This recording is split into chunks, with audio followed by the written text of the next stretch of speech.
अस्सलाम वालेकुम। आज मैं आपके साथ शेयर करूंगी आलू गोश्त की रेसिपी, जिसको हम बनाने वाले हैं बहुत ही इजी तरीके से। कुछ डिफरेंट स्टाइल से ये आलू गोश्त मैंने बनाया है, तो ज़रूर ट्राई कीजिएगा। आपकी फैमिली मेम्बर्स को बहुत पसंद आएगा। तो रेसिपी पसंद आए प्लीज़ वीडियो को लाइक, चैनल को सब्सक्राइब और अपने फैमिली और फ्रेंड्स में ज़रूर शेयर कर दीजिएगा। तो चलिए देख लेते हैं। आलू गोश्त बनाने के लिए हमने यहाँ पर 1 किलो गोश्त ले लिया है। यहाँ पर मैंने बफलो का लिया है, आप मटन का लेना चाहें वो भी ले सकते हैं। अच्छे से इसको वॉश कर लिया। अब इसको हमने करना है यखनी, क्योंकि हम इसको थोड़ा सा यखनी कर कर बनाएंगे आज। तो इसके लिए हमने इसमें गोश्त ऐड कर दिया है प्रेशर कुकर में। 1 टीस्पून नमक ऐड कर दिया है, 1 टेबल स्पून साबुत धनिया ऐड कर देना है और 1 टेबल स्पून सौंफ। सौंफ धनिया को आप पोटली बनाना चाहें कपड़े की में तो वो पोटली में बांधकर इसको डाल सकते हैं। यहाँ पर मैंने खुला डाला है। 1 लहसुन का बंच ऐड कर देना है, 2 तेजपत्ता और 2 कप पानी ऐड कर देना है। और अब इसको हमें लिड से कवर कर देना है। 1 विसिल लेना है हाई फ्लेम पर और 20 मिनट आप इसको लो फ्लेम पर पकाइएगा। उसके बाद प्रेशर कुकर को ठंडा होने दीजिएगा। उसके बाद आप इसको खोल कर देखेंगे। तब तक हम यहाँ पर मसाला तैयार करेंगे। तो देखिए हमने यहाँ पर 100 ग्राम दही ले लिया है, फ्रेश दही है। और यहाँ पर हमने ऐड करना है 2 टीस्पून कश्मीरी लाल मिर्च पाउडर, इससे कलर अच्छा आएगा। और 1 टीस्पून रेगुलर लाल मिर्च पाउडर वो ऐड कर देना है। और 4 से 5 टीस्पून यहाँ पर धनिया पाउडर ऐड कर देना है। तो यहाँ पर टोटल 5 टीस्पून धनिया पाउडर ऐड कर दिया है और 1 टीस्पून हल्दी पाउडर और 1 टेबल स्पून अदरक लहसुन का पेस्ट। और अच्छे से इन सभी चीज़ों को हमने मिक्स कर लेना है। तो ये देखिए मसाला हमने दही के साथ मिक्स कर लिया, इसको साइड कर देंगे। यहाँ पर हमने प्रेशर कुकर को खोल कर देख लेना है। 1 विसिल हाई फ्लेम पर लिया था, 20 मिनट यानी 20 मिनट लो फ्लेम पर इसको पकाया था। उसके बाद फ्लेम को बंद कर दिया। अब इसको हमने खोल लिया है। अब यहाँ पर 1 विसिल लेना है, इसमें ऐड कर देना है 150 ग्राम मस्टर्ड ऑयल, क्योंकि इसका जो रियल टेस्ट है मस्टर्ड ऑयल में आएगा। अगर आपको नहीं पसंद तो आप जो भी ऑयल यूज़ करते हैं वो ले लीजिएगा। ऑयल को बहुत अच्छा गर्म कर लेना है। उसके बाद इसका टेम्परेचर थोड़ा सा डाउन होने देना है, क्योंकि एकदम गर्म तेल में अगर हम प्याज डालेंगे तो वो जल जाएंगे। थोड़ा सा हल्का होने दीजिएगा।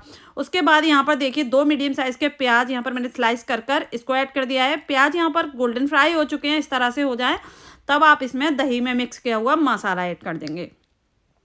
तो इसमें हमने मसाला ऐड कर दिया है, मिक्स करेंगे। और यहाँ पर देखिए मसाले को अच्छे से भून लेना है, बहुत अच्छे से भूनिएगा मसाले को। तो मसाला यहाँ पर देखिए हमने बहुत अच्छे से भून लिया है। उसके बाद यहाँ पर हमने आलू लिए हैं। तो यहाँ पर मैंने 500 ग्राम आलू लिए हैं, जिसको छील कर और 2-2 पीसेज में कट कर लिया है। मीडियम साइज़ के आलू लिए थे, क्योंकि बड़े साइज़ के इतने अच्छे टेस्ट नहीं देंगे जितना छोटे साइज़ के आलू टेस्ट देते हैं। तो इसको छील लिया था, अच्छे से वॉश कर लिया है, ये ऐड कर दिया। थोड़ा सा हमने इसमें पानी ऐड किया है, 1/4 कप। उसके बाद इसको अच्छे से मिक्स कर लेना है। अब इसको गलने के लिए छोड़ देना है। तो इतनी देर तक हमें इसको पकाना है जिसमें कि हाफ कुक हो जाए। तो लो टू मीडियम फ्लेम कर दीजिएगा। उसके बाद इसको हमने कवर कर दिया था। उसके बाद इसको खोल कर देखेंगे। 10 मिनट के बाद खोल कर देखा है लो टू मीडियम फ्लेम पर। तो आलू हाफ कुक हो चुके हैं। तो इसमें ऐड कर देना है हमने जो गोश्त को यखनी बनाने के लिए रखा था, तो वो गोश्त ऐड करेंगे। इसमें से हमने बोटियां निकाल ली हैं और जो यखनी है मतलब इसका जो स्टॉक है गोश्त का, उसको अलग कर लिया है। अब इसको अच्छे से मिक्स कर लेना है और अच्छे से भूनना है हाई फ्लेम पर। बहुत अच्छे से भूनिएगा, क्योंकि हमारे आलू हाफ कुक हैं और जब इसको भूनेंगे उसमें ये हाफ कुक और हो जाएंगे। अब अच्छे से भून लिया था। तो इसमें हमने जो गोश्त का स्टॉक था ना, जो यखनी थी, वो ऐड कर देनी है। तो सभी इसमें हमने ऐड कर देना है, बिल्कुल भी बचाना नहीं है। बहुत अच्छा फ्लेवर आया था गोश्त में, एकदम पाया वाला जो टेस्ट होता है ना वो आया था इसमें। तो ज़रूर ट्राई कीजिएगा। अब इसमें नमक ऐड कर देना है। तो आप अपने टेस्ट के अकॉर्डिंग नमक ऐड कीजिएगा, जितना भी आप खाना पसंद करते हो। हाफ टीस्पून हमने पहले भी नमक ऐड किया था, तो यहाँ पर मैंने 1 टीस्पून पहले ऐड किया था, 1 टीस्पून अभी ऐड किया है। तो टेस्ट कर लीजिएगा। अब इसको हमने कवर कर देना है लो टू मीडियम फ्लेम पर। 10 मिनट के लिए और कवर कर दें, जिससे कि आप देख लें आलू जितनी देर में कुक हो उतनी देर तक आप इसको पकाएं। तो देखिए अच्छे से इसमें उबाल आ चुका था। 10 से 12 मिनट हमने इसको लो टू मीडियम फ्लेम पर पकाया है। आलू भी यहाँ पर देखिए अच्छे से कुक हो चुके हैं। यहाँ पर मैं तोड़कर दिखाना चाहूँगी। ये देखिए आलू अच्छे से टूट रहा है, मतलब गोश्त हमारा बनकर रेडी हो चुका है।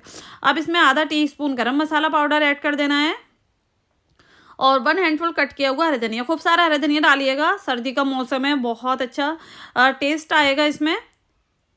बस ये बनकर रेडी हो चुका है। फ्लेम को हमने बंद कर दिया है और सर्व करने के लिए एकदम तैयार है। तो चलिए झटपट से इसको हम सर्व करते हैं। तो यहाँ पर ज़रूर ट्राई कीजिएगा और जब भी आप ट्राई करते हैं तो मुझे कमेंट्स कर कर ज़रूर बताइएगा कि आपकी ये रेसिपी कैसी बनी। तो चलिए अब सर्व करते हैं झटपट से। अगर आपको हमारे डिफरेंट स्टाइल आलू गोश्त की रेसिपी चाहिए तो वो भी हमारे चैनल पर अपलोड है, आप चेक कर सकते हैं। तो यहाँ पर देखिए हमने सर्व कर लिया, यहाँ पर तोड़ कर दिखाती हूँ। तो देखिए इसको खमीरी रोटी के साथ सर्व कीजिएगा। विंटर में इसका कहना ही क्या है, इस खमीरी रोटी और आलू गोश्त का कॉम्बिनेशन बहुत अच्छा लगता है, बहुत टेस्टी लगता है। इस पर प्योर घी लगाकर खमीरी रोटी के साथ और इस आलू गोश्त को आप जब सर्व करेंगे ना तो सभी लोग आपके फ़ैन हो जाएंगे। इतना टेस्टी बना था, बहुत ज़्यादा टेस्टी, आपको बहुत पसंद आने वाला है और बहुत क्विक रेसिपी है, झटपट से बन जाती है, तो ज़रूर ट्राई कीजिएगा। अगर आपने इंस्टाग्राम या फिर फेसबुक पर फॉलो नहीं किया है तो जल्दी से जाइए फॉलो कीजिए, लिंक आपको डिस्क्रिप्शन बॉक्स में मिल जाएगा। तो उम्मीद करती हूँ आज की मेरी ये रेसिपी आपको पसंद आई होगी। रेसिपी पसंद आई हो तो प्लीज़ चैनल को सब्सक्राइब करें, वीडियो को लाइक करें। इंशाल्लाह नई रेसिपी के साथ फिर हाजिर होंगे। अपना बहुत सारा ख्याल रखें। तब तक के लिए अल्लाह हाफिज़।